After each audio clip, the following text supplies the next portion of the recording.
Salam mahabbah, salam sejahtera rekan-rekan dan sahabat semua. Bersyukur kita masih dapat bersua, berbincang, saling mengingatkan, saling menyadarkan. Seperti biasa, perbincangan kita di sekitar budaya, agama, sejarah, peradaban, dan apa yang kita lihat dalam pergolakan dunia Arab, dunia Islam, yang mana fokus kajian saya memang kajian Arab dan Islam, atau sejarah Arab dan sejarah Islam, atau peradaban Arab dan peradaban Islam. Semua tahu sebab tiada Islam tanpa Arab.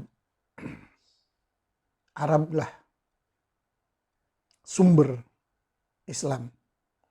Seperti yang kita selalu ulang-ulang ayatnya. La Islama bila Arab. Tiada Islam tanpa Arab. Arab dengan Islam itu bagikan roh dan jasad. Islamisasi adalah Arabisasi.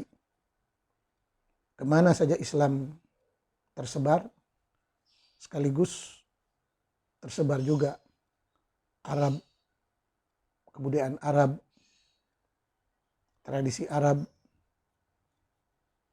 peraturan Arab, budaya Arab. Sebab Islam itu sendiri lahir dari lingkungan dan budaya Arab.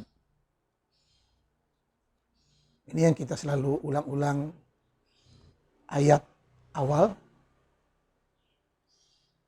Wa ma arsalna min rasulin illa bilisani qaumihi liyubayyina lahum. Kami tidak mengutus rasul melainkan dengan bahasa kaumnya untuk menjelaskan segala urusan agama dengan bahasa kaumnya.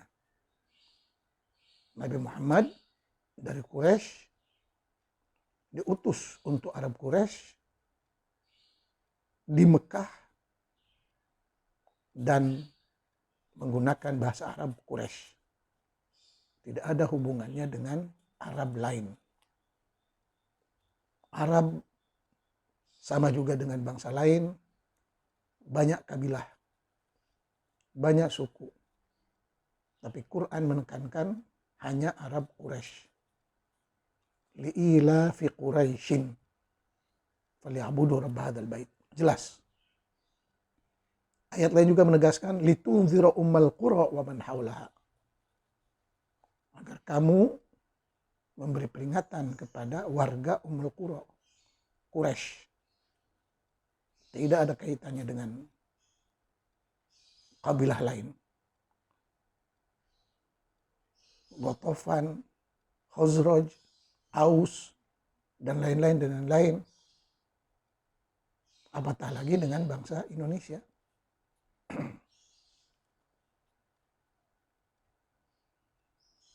Laqad manna Allahu 'alal mu'minina idz ba'atsa fihim rasulan min anfusihim. Allah telah memberikan anugerah kepada umat Islam Quraisy dengan mengutus nabi dari bangsa mereka sendiri. Nabi bangsa Arab Quraisy untuk Arab Quraisy di Mekah. Tidak ada hubungannya dengan bangsa lain, Arab lain. Arab Mesir, Arab Sudan, Arab Jordan, dan lain-lain tidak ada hubungan. Hanya Arab Quraisy. Litunzira qauman ma unzira abahum fahum ghafilun laqad haqqal qawlu ala aktsarihim fahum la yu'minun.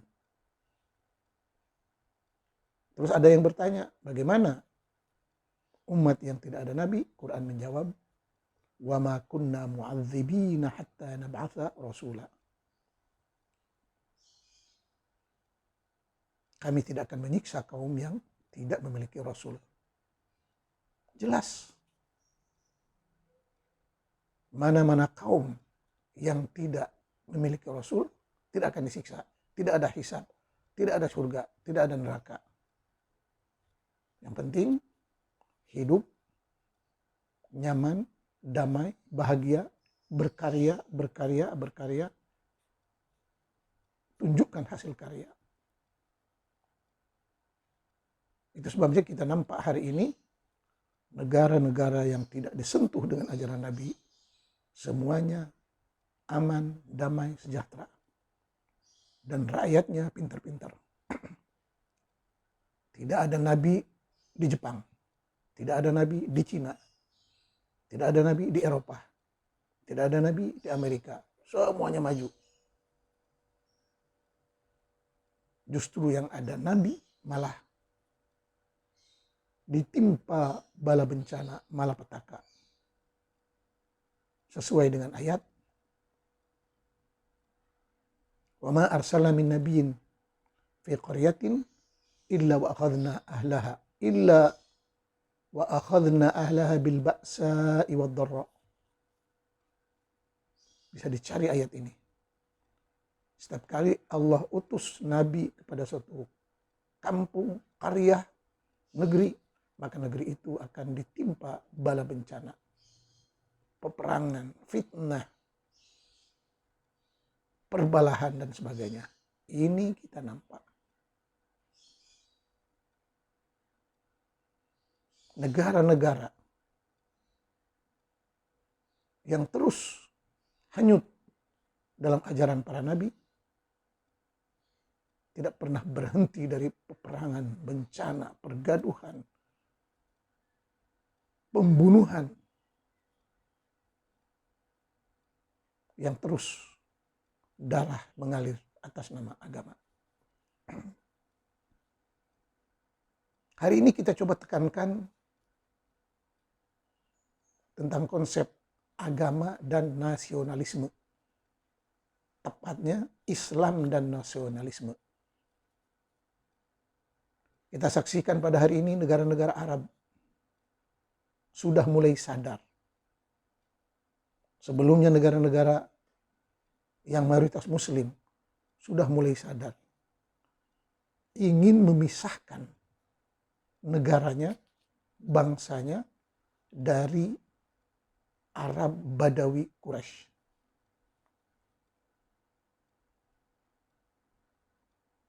Yang paling ketara sekali muncul Turki dengan Iran. Yang mana Turki dengan Iran dari bangsa Parsi yang mempunyai peradaban lebih tua, lebih ulung, lebih hebat, dijajah oleh pasukan mujahidin, gerombolan Badawi barbar, dan akhirnya menerima kehancuran yang amat dahsyat. Tapi pada waktu mereka lemah, terus membangun kekuatan dan menanamkan pada jiwa generasi Parsi bahwa musuh utama adalah Arab Badawi Quraisy. Begitu juga dengan Turki yang merupakan bangsa kacokan, campuran antara Parsi, Mogul, Cina, yang pernah diboyong, diculik, dirampas, dan dijadikan hamba untuk membantu menjadi tentara pasukan mujahidin barbar, tapi menjadi hamba kepada Arab Quraisy. Dari situ bangsa ini juga menaruh dendam kesumat kepada bangsa Arab Quraisy. Begitu juga dengan bangsa Mesir, Kemit. Bangsa Mesir yang memiliki peradaban yang lebih tua, yang lebih hebat, peradaban Firaun purba. Mereka diubrak-abrik, dijajah oleh para mujahidin, gerombolan pembunuh dari tanah Arab. Sehingga peradaban yang begitu megah, perpustakaan Iskandaria yang telah dibangun pada zaman filosofi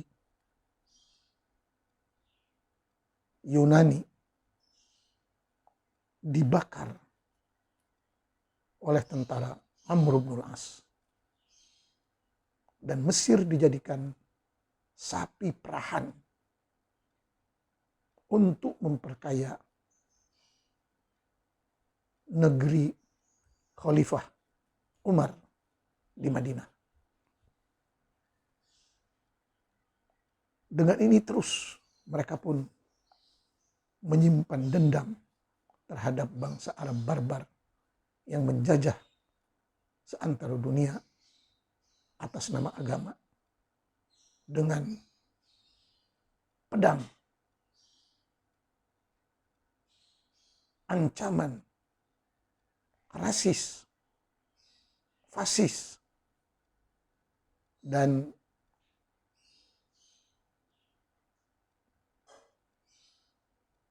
upeti yang sangat membebankan dengan berbagai bentuk nama. Jizyah, ghanimah, sodakot, zakat, dan lain-lain. Ini semuanya sistem Badawi yang coba disebarkan ke seluruh dunia. Begitu juga bangsa Arab barbar ketika menjajah India dan mengorbankan lebih dari 80 juta jiwa. Seperti yang tertulis dalam Al-Bidayah wa Nihayah dan Tarikh At-Tabari. Begitu juga ketika menjajah negara-negara Afrika Utara, Libya, Tunisia, Aljazair, dan lain-lain, yang penduduknya merupakan mayoritas bangsa Amazigh. Tapi para pejuang barbar dari Arab telah menjajah dengan begitu kejam, membunuh lelaki yang melawan dan menawan mereka sebagai harta rampasan, sementara wanita-wanita yang cantiknya diboyong, dikumpulkan, diambil untuk dihadiahkan kepada khalifah, kepada para pejabat tinggi, kepada para pejuang yang kebanyakannya orang Arab Badawi Quraisy. Ditambah lagi dengan Arab-Arab dari kabilah yang lain yang telah bersatu dengan penjajah Arab Badawi Quraisy. Sehingga kebanyakan umat Islam yang membiak, yang bertambah terus di seantero dunia merupakan anak-anak hamba, anak-anak abdi,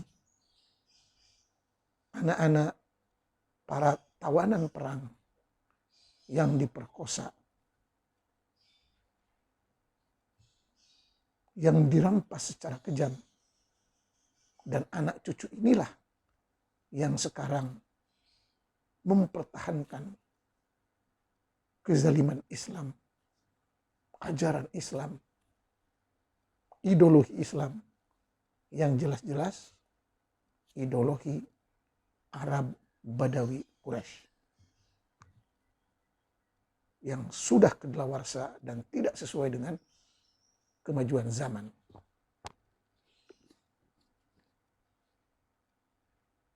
Hari ini kita menyaksikan sebagai contoh Iran, bangsa Parsi, hanya menjadikan Islam itu sebagai topeng untuk menghancurkan Arab dan Islam di mana jua berada.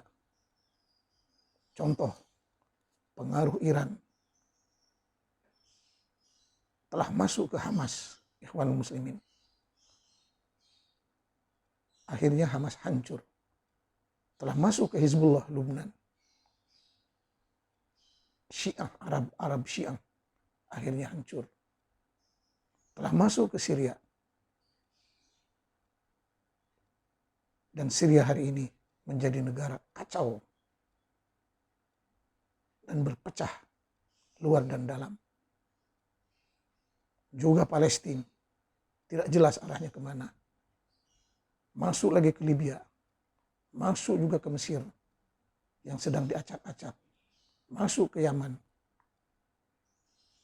melahirkan berbagai aliran, mazhab, pemikiran, dan politik. Mereka memastikan bahwa musuh utama Iran adalah Muslim Arab Sunni. Muslim Arab Sunni. Yang mana Sunni-Sunni Arab dan yang dipengaruhi oleh Arab juga begitu banyak di Indonesia. Dan Syiah telah masuk ke berbagai organisasi, baik di NU, Habaib, Ahlul Bait, dan yang sealiran dengan mereka dengan menghidupkan budaya-budaya syirik seperti menyembah kubur, menyembah leluhur, bangga dengan keluarga Rasulullah hanya sebagai kedok dan atas nama untuk menghancurkan Arab dan Islam dari dalam, dan telah berhasil. Begitu juga Turki, yang digerakkan nasionalisme Turki oleh Kemal Atatürk bagi menyelamatkan negara dari pengkhianatan Arab yang bersekongkol dengan kuasa lain, kuasa Eropa, dan menghancurkan bangsa Turki. Hari ini Turki dengan lantang mengamalkan Islam sekuler. Bahkan pada zaman Kemal Atatürk minta supaya ajaran Arab, Islam, dan Quran dikembalikan ke tanah asalnya, yaitu Jazirah Arabia, tanah Arab, atau hari ini Saudi. Agar bisa bangsa-bangsa Turki, Iran bertegak menjadi kuat dan bangga dengan kebangsaan masing-masing. Sebagai bangsa yang memiliki peradaban yang lebih tua, yang lebih ulung, dan dikenali dunia. Begitu juga dengan Mesir dan negara-negara Afrika Utara, Libya, Tunisia, Algeria, Maghribi. Mereka sedang mencari jati diri masing-masing. Sampai ada slogan, Mesir hanya untuk pribumi Mesir, bukan pendatang Arab Badawi Quraisy. Begitu juga dengan negara Afrika Utara, Afrika Utara hanya untuk Amazigh, pemilik tanah air yang asli. Sementara Arab Islam hanya pendatang. Begitu juga gerakan kebangsaan dan ingin mencari jati diri di seluruh dunia sedang bergerak.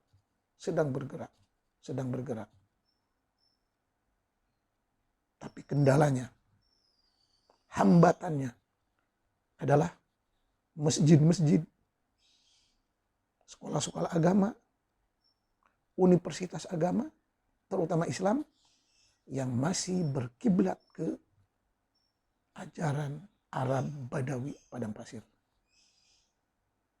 Dengan ini, usaha untuk mengembalikan setiap bangsa kepada jati dirinya yang asal sangat susah, amat sukar. Karena anak cucu penjajah Arab, merekalah yang telah dan terus mempertahankan agama, ajaran, ideologi Arab Badawi padang pasir.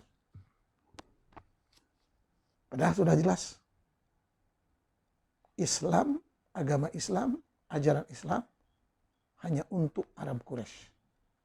Tidak ada kaitannya dengan bangsa lain. Tapi muncul hari ini Muslim fanatik dari Indonesia, Muslim fanatik dari India, Muslim fanatik dari Pakistan, Muslim fanatik dari Mesir, Muslim fanatik dari Turki, Iran, dari tanah-tanah jajahan yang telah dijajah oleh Arab Badawi padang pasir. Padahal jelas Quran merupakan dokumen awal yang mencatat kehidupan dan peradaban bangsa Arab. Inna anzalnahu Qur'anan Arabiyyan. Quran diturunkan dalam bahasa Arab. Bukan dalam bahasa Turki, bukan dalam bahasa Indonesia, bukan dalam bahasa Parsi dan lain-lain. Qur'anan Arabiyyan. Hanya untuk bangsa Arab. Wa kadzalika anzalnahu hukman Arabiyyan. Begitu juga kami turunkan hukum hakam mengikut budaya Arab, adat istiadat Arab. Begitulah bahasa, budaya, tradisi, adat istiadat bersatu dalam agama. Karena agama itu sendiri merupakan sebagian dari peradaban, tradisi, dan cara hidup bangsa Arab. Ini yang menjadi masalah kita hari ini. Dalam mengeluarkan undang-undang, fatwa, hukum hakam, kekeh kita akan merujuk kepada pendapat-pendapat ulama Arab. Padahal di Arab sendiri sudah berubah. Hari ini negara-negara Arab yang maju seperti Saudi, Qatar, Kuwait, Bahrain, Emiria, negara yang jelas-jelas menjalin hubungan dengan Israel, dengan kuasa-kuasa besar Amerika, Inggris, Jerman, Rusia, Cina, Jepang, demi untuk memajukan bangsa negaranya sebaris, sejajar dengan negara-negara superpower. Malah negara-negara Islam yang mayoritas Muslim masih kekeh bangga untuk merujuk kepada undang-undang syariat Arab Badawi padang pasir yang sudah kadaluarsa. Sedangkan negara Arab kebanyakannya sudah berubah menjadi negara liberal, sekuler, dan sangat terbuka. Mereka ingin hidup, ingin menjadi negara besar, negara kuat dalam sebuah bidang kehidupan.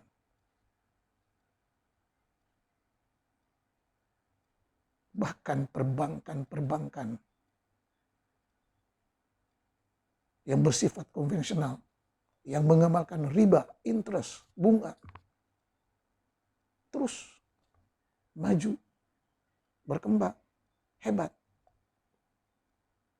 Sementara kita di negara mayoritas Islam masih terus berpolemik halal haram, halal haram. Padahal ukurannya di Arab, adakah baik atau tidak baik, menguntungkan atau merugikan. Disinilah segala perdebatan, perbalahan, pergaduhan muncul.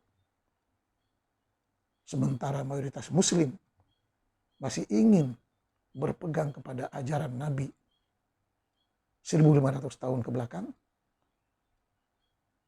Padahal ummah Arab, bangsa Arab yang maju modern telah membuang ajaran-ajaran ini.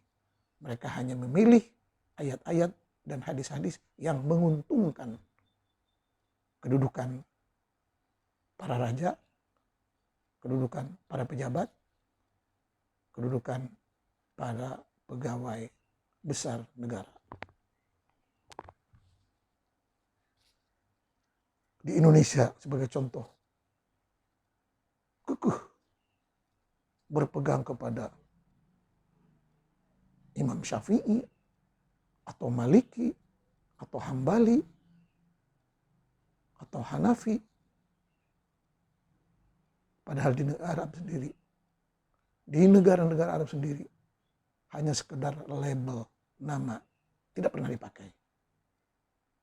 Mereka tetap menggunakan peraturan undang-undang modern yang diakui dunia untuk memajukan negara dan bangsa masing-masing. Jadi negara-negara Arab, termasuk Saudi juga, dia ingin mengembalikan kegemilangan zaman-zaman jahiliyah dulu. Zaman-zaman keterbukaan. Sebab kalau kita lihat sejarah Mekah sendiri, Mekah itu merupakan pusat segala agama. Bahkan di dalam Ka'bah sendiri ada sekitar 360 berhala, topeng, berhala, patung, Tuhan. Dan Quraisy amat terbuka kepada macam-macam agama. Tiba Nabi Muhammad yang dipengaruhi oleh ajaran sebelumnya seperti Kristen dan Yahudi, dan dipengaruhi lagi oleh ajaran-ajaran Zarathustra, Az-Zaradishtiyah, yang memilih Tuhan itu satu, dan Tuhan-Tuhan yang ada di bumi dinafikan,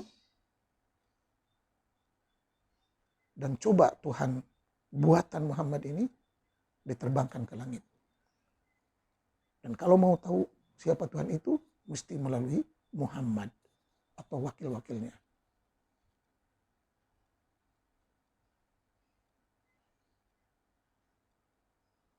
Sehingga Quraisy sendiri marah dengan berkata, aja'alal alihata ilahu wahida? Aja'alal alihata ilahu wahida? Inna hadza la syai'un ujab. Kenapa Tuhan-Tuhan yang banyak ini engkau jadikan satu?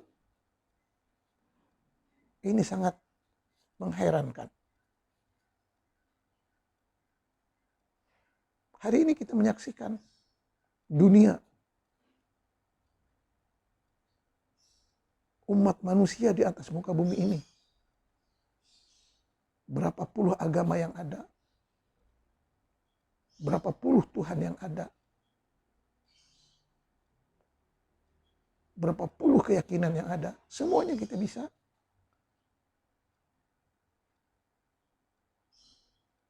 bisa mengenalnya kalau kita type saja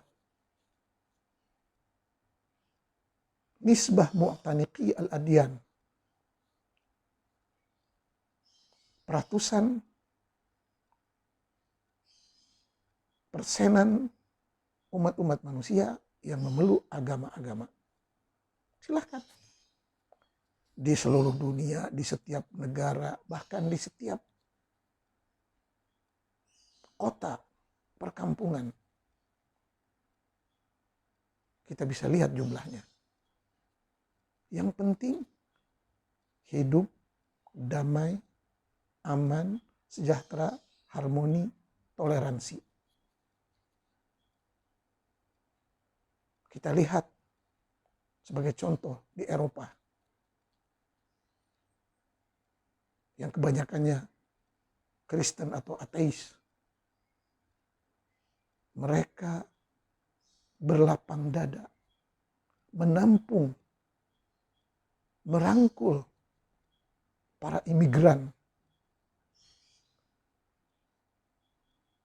para pendatang, terutamanya dari negara-negara Arab dan Islam.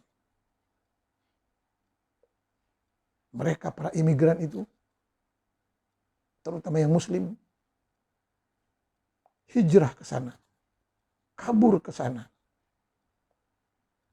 Padahal pada kepala mereka, pemikiran mereka, ada kebencian-kebencian yang mereka bawa ke Eropa. Sebab kebencian ini telah ditanam sejak kecil lagi. Ketika membaca ghairil maghdubi alaihim waladdallin, orang yang dibenci Yahudi, waladdallin Nasrani, itu dibaca, diamalkan setiap sholat. Bagaimana otak mereka tidak busuk membenci agama lain. Tapi orang Kristen masih bermurah hati membuka pintu mereka oleh para pendatang teroris.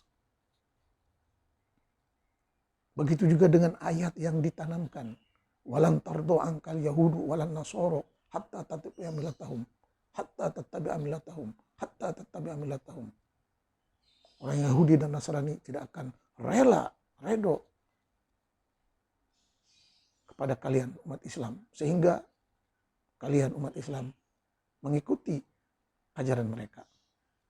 Padahal siapa yang mengundang umat Islam dan Arab untuk datang ke Eropa?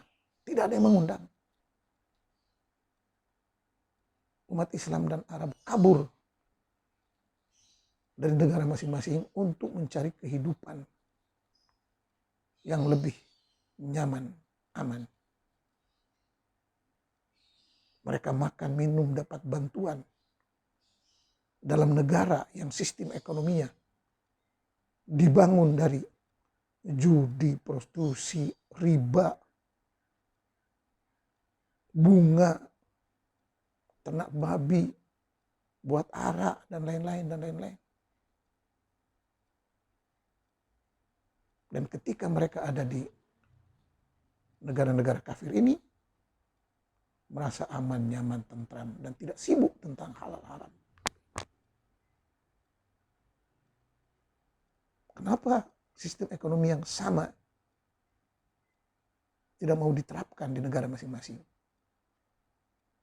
sibuk bank syariah, sibuk halal haram.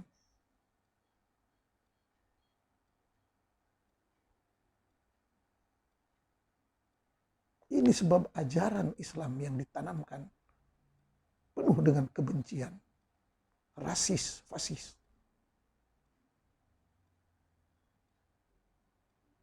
Apalagi dengan pemahaman inna dina indallahi Islam. Agama yang terima Tuhan hanya Islam. Padahal Islam yang bagaimana? Sebab Islam bukan satu. Islam bukan satu golongan. Bahkan banyak golongan. Banyak mazhab. Sehingga hadis, kalau betul hadis itu sahih, menjelaskan bahwa umat Islam akan berpecah kepada 73 golongan. Satu masuk surga, yang lain masuk neraka.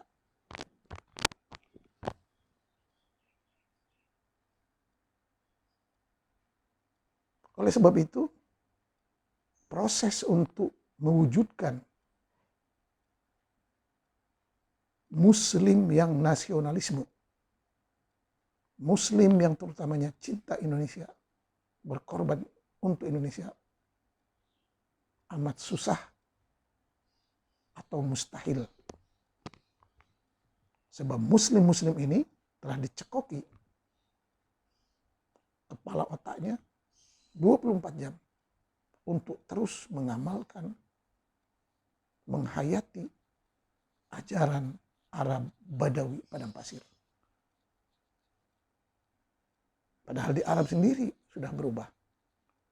Orang Saudi hari ini hanya mementingkan pribumi Saudi. Yang bukan pribumi Saudi diusir, dikeluarkan. Sebagai contoh di Mekah dan Madinah. Di Mekah terutama yang paling banyak.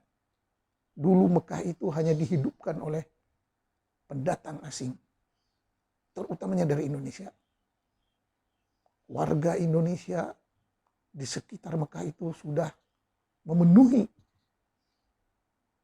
berbagai penjuru.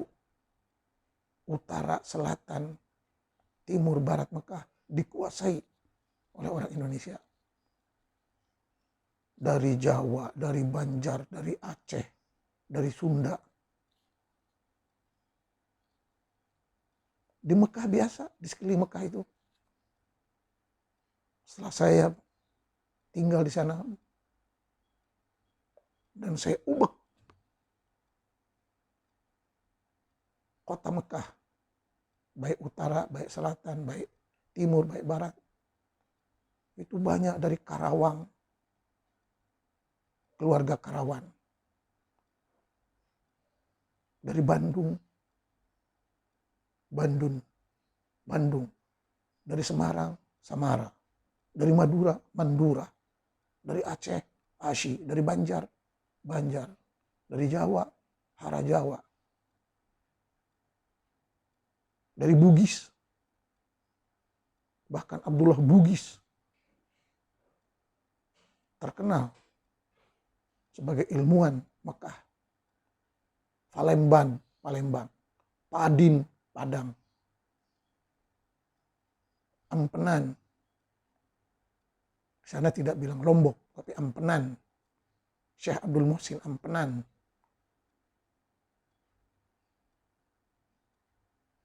As-Samadani, Sumedang, Tasik, keluarga ada.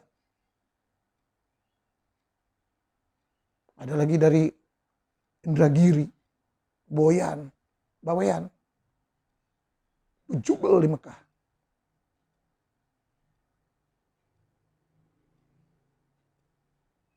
Sukabumi, Garut, Korut. Ini bangsa-bangsa Indonesia dengan menampilkan kampung halaman masing-masing. Batu bara. Pikir ba itu untuk orang Yaman. Batu bara, Bawazir, Baswedan, Bajigur, Bahenol, Bamarduf, Bahoswen, Borobudur, semua diamankan. Begitulah pekatnya pengaruh para pendatang itu hanya dari Indonesia. Belum lagi yang dari Malaysia, Kelantan, Kedah, Perak, Kerinci, Jarbunis. Belum lagi yang dari Burma, belum lagi yang dari Bangladesh, belum lagi dari selatan Thailand, Fatani, Siam, belum lagi yang dari Nigeria, Falata, Randibawi, Hausawi, belum lagi yang dari Algeria. Semuanya kumpul, mereka itu pendatang. Dan hari ini disapu habis, suruh keluar. Melainkan mereka yang telah mendapat warga negara Saudi. Dan di antara yang menonjol di sana dari keturunan Indonesia, Banten. Guru saya, Syekh Thohir Banten. Putra beliau, Muhammad Saleh Thohir Banten. Yang pernah menjadi Menteri Haji dan Wakaf. Dr. Muhammad Saleh Banten. Dan anehnya tokoh-tokoh itu tidak berapa ditampilkan di Indonesia. Mereka menguasai. Dan orang Saudi tetap menganggap para pendatang itu sebagai orang asing. Bahkan ada gelaran yang paling menyakitkan disebut sebagai Torsul Bahri. Torsul Bahri. Maksudnya sampah yang dibuang dari laut. Sampah yang dibuang dari laut. Sebab kebanyakan dulu yang datang ke Mekah itu pakai kapal Gunung Jati atau Meabeto. Pakai kapal Gunung Jati. Lihat kapal Gunung Jati. Padahal yang buat orang Belanda. Yang sangat berjasa itu Belanda. Jadi Saudi hari ini pun sedang membersihkan warganya. Ada Saudi asli, ada Saudi pendatang, ada Saudi kacukan, ada Saudi utara, selatan, barat, timur. Semuanya sedang dibereskan bagi membentuk rakyat Saudi yang nasionalisme, yang cinta kepada negaranya. Sebab nasionalisme tidak akan bisa diwujudkan kalau bangsanya tidak memiliki sejarah, akar budaya, leluhur yang jelas. Mesir hari ini sangat menderita. Mesir yang mempunyai peradaban Fir'aun purba dengan piramidnya, dengan peninggalan itu dan ini, dengan arkeologinya yang sangat bernilai, menjadi kehilangan arah. Mau ke Arab atau mau ke Mesir purba. Bahkan adanya Al-Azhar dengan institusi agama yang lain telah mengganggu, menghalang untuk bangsa Mesir mengenali jati diri aslinya. Sebab Azhar dengan sekolah-sekolah agama masih tetap berkiblat ke Arab Badawi padang pasir. Padahal di Arab sendiri sudah berubah. Begitulah halnya dengan muslim-muslim di seluruh dunia, terutama di Indonesia. Kita yang memiliki peradaban yang tinggi, yang lebih tua, yang lebih hebat, jelas dari candi-candi yang begitu megah, malah dibiarkan, dicaci, dihina oleh bangsanya sendiri. dan bangsa Muslim terutamanya lebih cinta kepada sejarah dan tokoh-tokoh Arab Badawi daripada mengenali sejarah dan tokoh-tokoh kebangsaan Nusantara. Mereka bangga dengan cerita Muhammad, Abu Bakar, Umar, Utsman, padahal cerita mitos yang masih terus dikaji. Bahkan dalam buku-buku Arab sendiri sudah dinyatakan kewujudan Nabi Muhammad itu antara mitos dengan cerita sebenar. Begitu juga dengan cerita Abu Bakar, Umar, Utsman, semuanya dikaji. Mereka lebih kepada tokoh legenda mitos dengan dongeng yang aneh-aneh. Hari ini kita saksikan pejabat Indonesia banyak membangga-banggakan tokoh-tokoh mitos Arab dan sama sekali tidak mengakui tokoh-tokoh mitos tempatan, mitos negara masing-masing, mitos budaya masing-masing. Padahal mitos. Kenapa mitos Badawi bisa mengalahkan mitos kita sendiri? Nusantara yang kaya, megah. Kenapa tidak dikembangkan mitos-mitos Gajah Mada, Sriwijaya,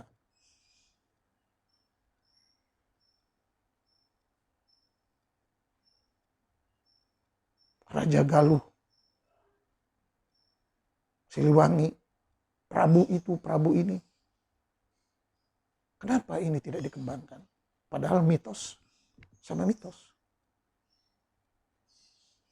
Bangga dengan mitos Arab, Badawi, tapi lupa bahkan mengkhianati mitos bangsa kita sendiri. Akhirnya nama umat Islam Indonesia pun kalau tidak menggunakan Arab, menggunakan nama Yahudi. Ingat, nama-nama seperti Adam, Nuh, Idris, nama para nabi, nama para malaikat, itu semuanya dalam bahasa Ibrani, Bani Israel, Yahudi. Terus timbul isu, katanya benci Yahudi, tapi produknya masih dipakai. Ismail, Ibrahim, sampai ajarannya pun terus dilestarikan. Berkhatan, bersunat, itu budaya Yahudi. Gak ada hubungannya dengan bangsa Indonesia. Bangsa Arab pun banyak tidak dihatan. Sebab tahu itu ajaran Yahudi. Belum lagi orang Indonesia bangga dengan nama-nama Arab.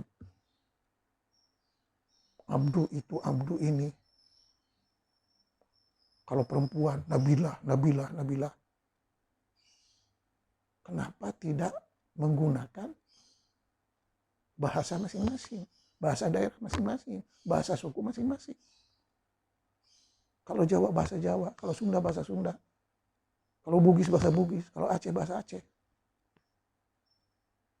Sebab bahasa itu jiwa bangsa. Oleh sebab itu, mewujudkan nasionalisme pada jiwa umat Islam sangat susah, kalau tidak mustahil. Sebab ini perlu kepada kesadaran masing-masing.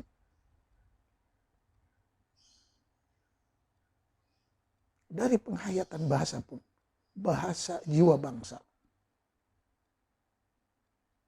Dan dalam bahasa itu ada budaya, perasaan, wawasan,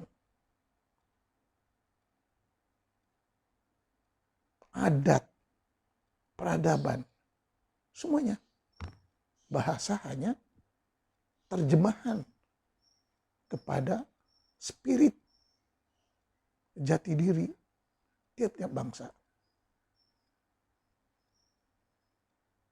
Sedangkan dalam Indonesia itu sendiri ada bahasa Indonesia, ada bahasa Melayu, ada bahasa Sunda, ada bahasa Jawa. Bahasa Jawa pun banyak kelasnya.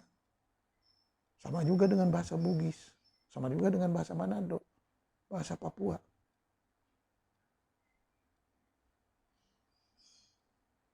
Oleh sebab itu, usaha untuk mengembalikan jati diri perlu kesadaran masing-masing. Dan kita mesti kembali kepada leluhur kita. Sedangkan Arab sendiri merasa dijajah oleh pemahaman-pemahaman agama, terutama agama Islam, yang jelas-jelas datangnya dari ajaran Yahudi dan Zarathustra. Yang mana Zarathustra itu sendiri dipengaruhi oleh ajaran Hindu, Buddha, klasik. Akhirnya ke situ lagi muter.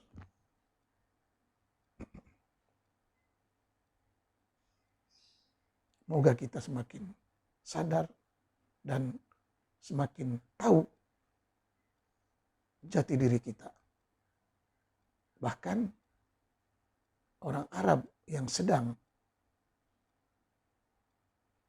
mengkaji jati diri mereka berkata bahwa dinuna a'rafuna, agama Arab asli itu adalah adat budaya bangsa Arab. Wajududuna alihatuna, dan leluhur nenek moyang kami merupakan Tuhan-Tuhan kami. Jadi kembali kepada ajaran asal. Sedangkan Islam yang ada itu pengaruh dari ajaran Yahudi, yang dipengaruhi oleh ajaran Zarathustra, yang dipengaruhi oleh ajaran Hindu, Buddha.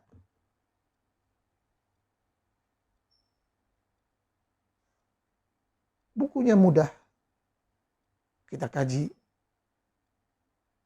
dalam buku dalam bahasa Arab, Tarikhul Adyan, Ilmul Adyan, Muqaranatul Adyan, sejarah keagamaan, ilmu keagamaan, dan kajian bandingan keagamaan.